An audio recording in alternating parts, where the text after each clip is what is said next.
Scotch review. With this episode, we do have the Lagavulin 12-year special release. And I think we're in for a fantastic treat. I'm super excited about this one. First of all, who doesn't think that is a sexy canister? I think that's an awesome canister.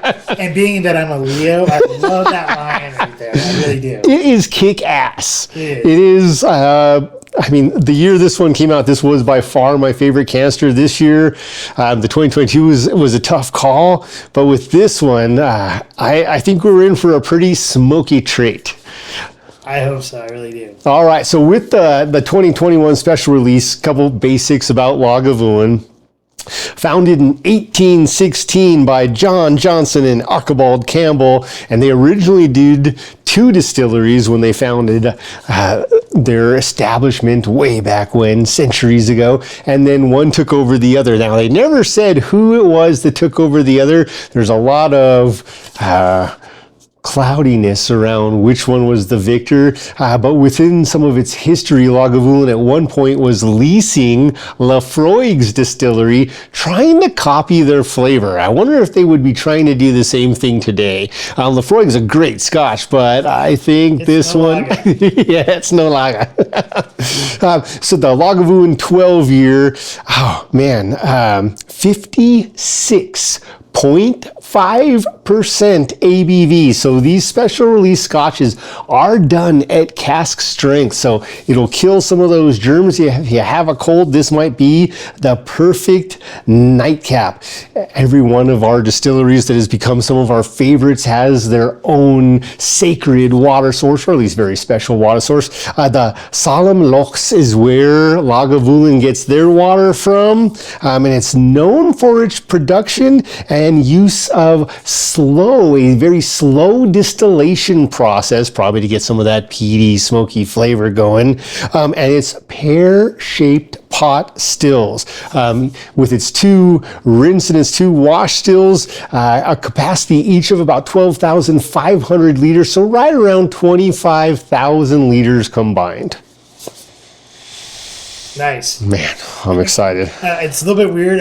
If you guys are watching this for the first time, you probably don't know this, but if you've been watching this for a while, you normally have headphones on. So if I feel a little bit off, that's probably the reason why. In any case, the only thing I'm going to add here is the tours, because I like tours. So with Lagavulin, they have 3 different tours. They have what's called the classic tour, where you actually get a guided tour of the premises there, and you get tasting of 3 different drams. Then they have, and that goes for $27.20 roughly. So basically $27. Then we have the tasting experience, where you get 4. You get to try 4 different drams, and that one goes for $21. So if you ask me, I'd rather just pay the $6 more, get the tour, and even though I get one less dram, but you're getting that whole better experience. Then, I forgot to also mention with the classic one, where you get the 3 drams of the tour, that's 1.5 hours long. Whereas the tasting of the 4 drams, it's only 1 hour long.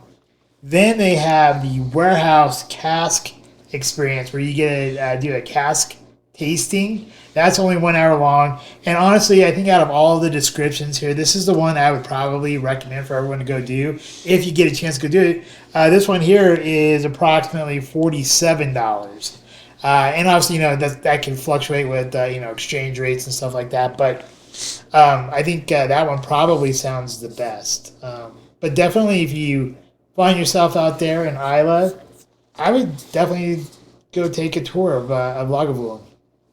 It's definitely on my bucket list. Oh, absolutely. And if you haven't figured it out, as he just mentioned, it is an Isla distillery. We've visited a few of Lagavulin scotches now on our show. The most recent was in episode 88, the Offerman Charred Oak Edition, where our Smarter Challenge was the best of Christopher Walken, which was very fitting for such a bold So that was scotch. 3 months ago? Yeah, 12 weeks ago. Time flies. Tempest Fugit. Yeah. They do have a little inscription here on the back of the canister, which I'll try to quickly read because I think it's a fun little tale about the Scotch.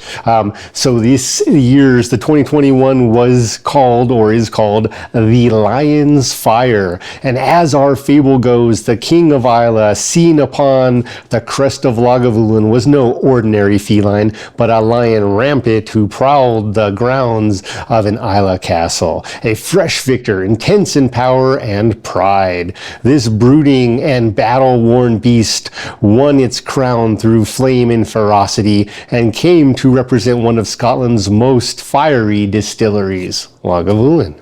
From Islay's history of fierce competition emerged a taste triumphant. One of the oldest distilleries on the island, Lagavulin's early leader, James Logan Mackey, and his unrelenting nephew, Peter J. Mackey, known as Restless Pete, were renowned for going the extra mile in the name of achieving powerful flavor. That tenacious spirit can be tasted in every sip of this legendary dram.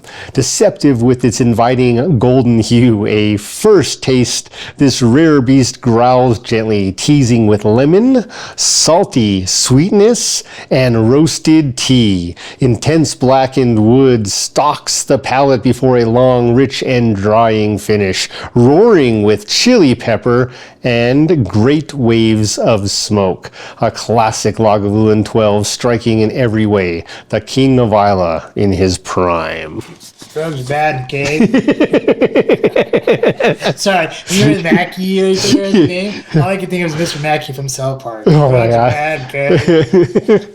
Meanwhile, he's like the biggest druggie.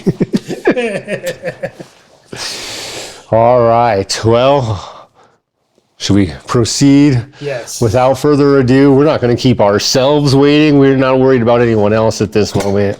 The Lagavulin 12. And it is interesting because this is not what either of us would typically consider a sexy color for a Scotch, especially one so peaty and smoky. Yeah, it does look from the bottle that it's kind of light in that color there. Maybe kind of like a light straw color. And it kind of makes me wonder if they put it in, if they charred the oaks at all. The barrels that they used. I am not sure. They are known for using sherry oak casks, especially with their Lagavulin 16 and distillers versions. Who knows? I mean, maybe they don't char those barrels very heavy. Maybe that's part of their magic, but they get the peat and they get the smoke in there. What do you say? Wooden top, plastic top? Oh, we know this has got some wood. I'm just wondering because like anymore it seems like they're going like plastic. Man, so many places are the plastic, man. I still like a little nature. All right. Like laying the lumber. I'm going to say wood. Wood or no wood? Wood. That's what she said. Right? All right. With this one, we're just going to go for it. Ready? Yep. That sounded magic. This is where you need like a woman coming to your bedside. She goes, "Do you need help with that morning?" Go ahead and pops open the Lagavulin for you. That's right. Why, yes, I do.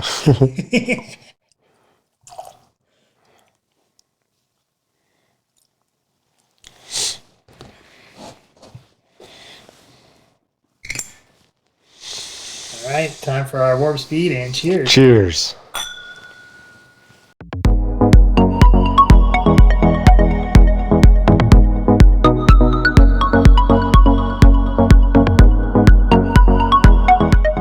Lagavulin, I think they're a great distillery. They have some really great scotches. I love this past year's Lagavulin 11, the Offerman. And I forget what is the notation on that one because it had been Guinness two previous times. This one was something different. Charred oak. Charred oak, yeah. So I thought they did a phenomenal job with that one. That one, like I raved about and loved it. I think the Lagavulin 16 is a staple. You have to have it. The Lagavulin 9 was fantastic, and even the 8's it is a great dram as well. It's a decent dram. This one here, though, I struggle with this 12. And maybe it's just my taste buds or whatever. But I'll first start off with the coloring. The coloring here is light. I put like a light straw color, and with the aroma. See here, I think it's a total win on the aroma because I'm getting like hints of lime. That citrus lime that you get with some maritime, and right there, I'm already thinking summertime or something like that. And then it goes, and it's kind of funny because I put refreshing spring, so lime with maritime, bonfire, kind of like that bonfire smell with some oakiness, which reminds me of a nice springtime or maybe having a bonfire on the beach or something like that. And that's kind of what I get with the aroma. So the aroma is very inviting. And being that it's like 56.5 ABV or something right around that, I didn't get any alcohol burn when smelling the aroma of this great Scotch. Now the palate is very light bodied. However, but even though it's light bodied, I'm getting like I got hints of saline. The citrus from the lime does come out a little bit. I get the smoky peat, which is kind of like almost a staple for Lagavulin, and some also hints of toffee because you get some nice sweetness in there.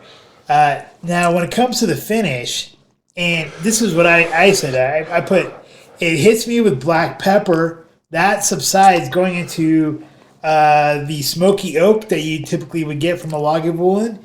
And then hints of citrus, and all of a sudden, like that spiciness comes back, and it just overpowers you, or at least it overpowers me. And it's a long, spicy, lingering finish, and it's not caused by the alcohol. So I said like I get blasted black pepper, then it goes to the smoky oak that I expect with the hints of citrus, and then I get blasted again with a long, lingering, spicy black pepper.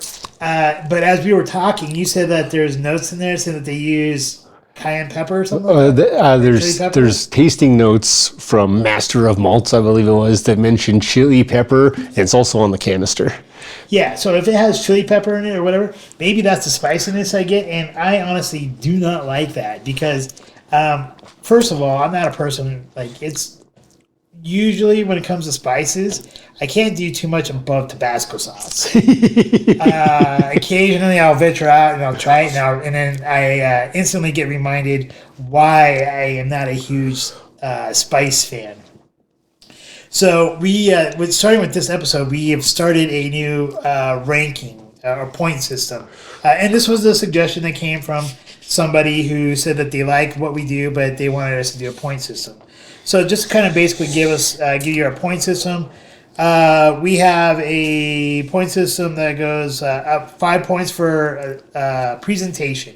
So a really awesome presentation with a nice canister label and that type of stuff gets a 5. Probably something with no canister and a really bare label would probably get like maybe a 0 or a 1. Then we got color. At least for Noah, for me, I can't speak for Jesse. Light straw is going to get a 1 point, and a dark amber or dark copper is going to get 5 points because I just like that. I like that dark coloring. Then we have aroma, which goes up to 30 points. So we got 5 for presentation, 5 for color, 30 points for aroma, 30 points for the palate, and 30 points for finish, giving us a total of 100 points. So here with this Lagavulin, I love the labeling. I love everything about it. I'm a Leo. It's a fire sign, so I get the whole fire and lion thing, which also totally makes sense with the whole chili pepper because that's fire, right? So the labeling here, I also love the coloring on it. I'm giving that a 5. I love the presentation. The canister really knocks out the ballpark. The label, I expected a little bit more out of the label, but still the labeling with the coloring and the classic look of a Lagavulin, I think is great. So once again, I think it's a solid 5. The color. To me, it's a light straw color, so that got a 1. When it comes to the aroma, I love Maritime. So for those of you who watched us for a while, you know one of my favorite distilleries is Oban. So, and I like that sea salt, sea air type of Maritime aroma. So because it has that saline or Maritime in it, that's a big plus for me. It has a refreshing scent to it. That's also a big plus for me. So I gave it 25 out of 30 points there. The palate, even though I don't like the spice, the spice really didn't hit me too much in the in that beginning and mid palate. But it did create because of that spice, it did create for a short front and mid palate. But I gave it 20 points there. And the finish, because I don't like spice, and that's just a personal thing for me. It's like I said, maybe if you like spicy foods, this might be totally right up your alley. But for me, because I'm not I really can't go much above like Tabasco sauce, and I most certainly don't want it in my Scotch really. I gave it 15 points there. So 25 plus 20 plus 15 plus 1 plus 5, that gives us a grand total of a 66 out of 100. I feel really bad giving this score to Lagavulin for this particular bottle because I really do believe they deserve something higher. But really, I think what hurt it here for me is that finish with the spiciness. Would I share it with a friend? Yes, I would share it with a friend.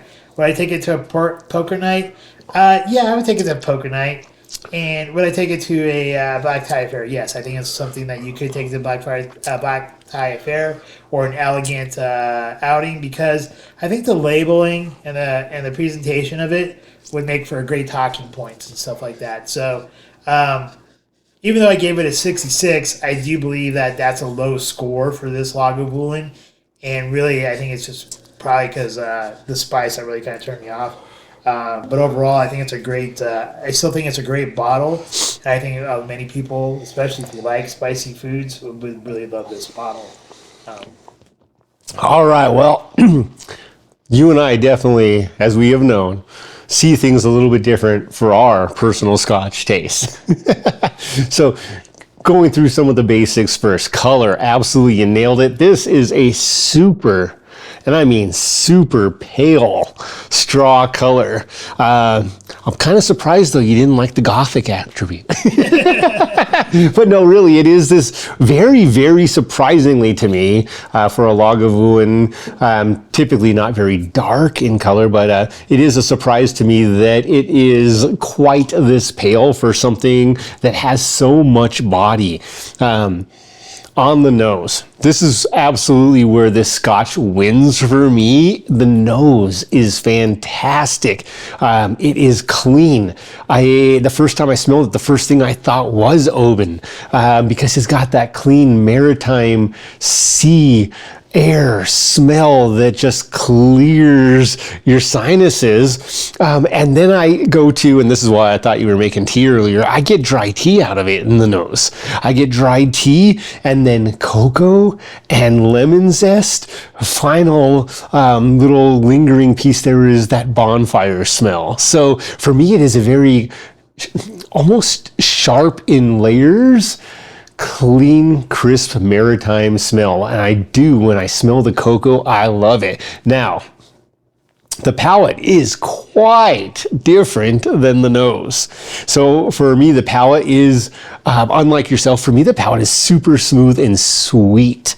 I am getting a lemon acidity, more of that sea air, but the palate isn't as intricate or sexy as the smell.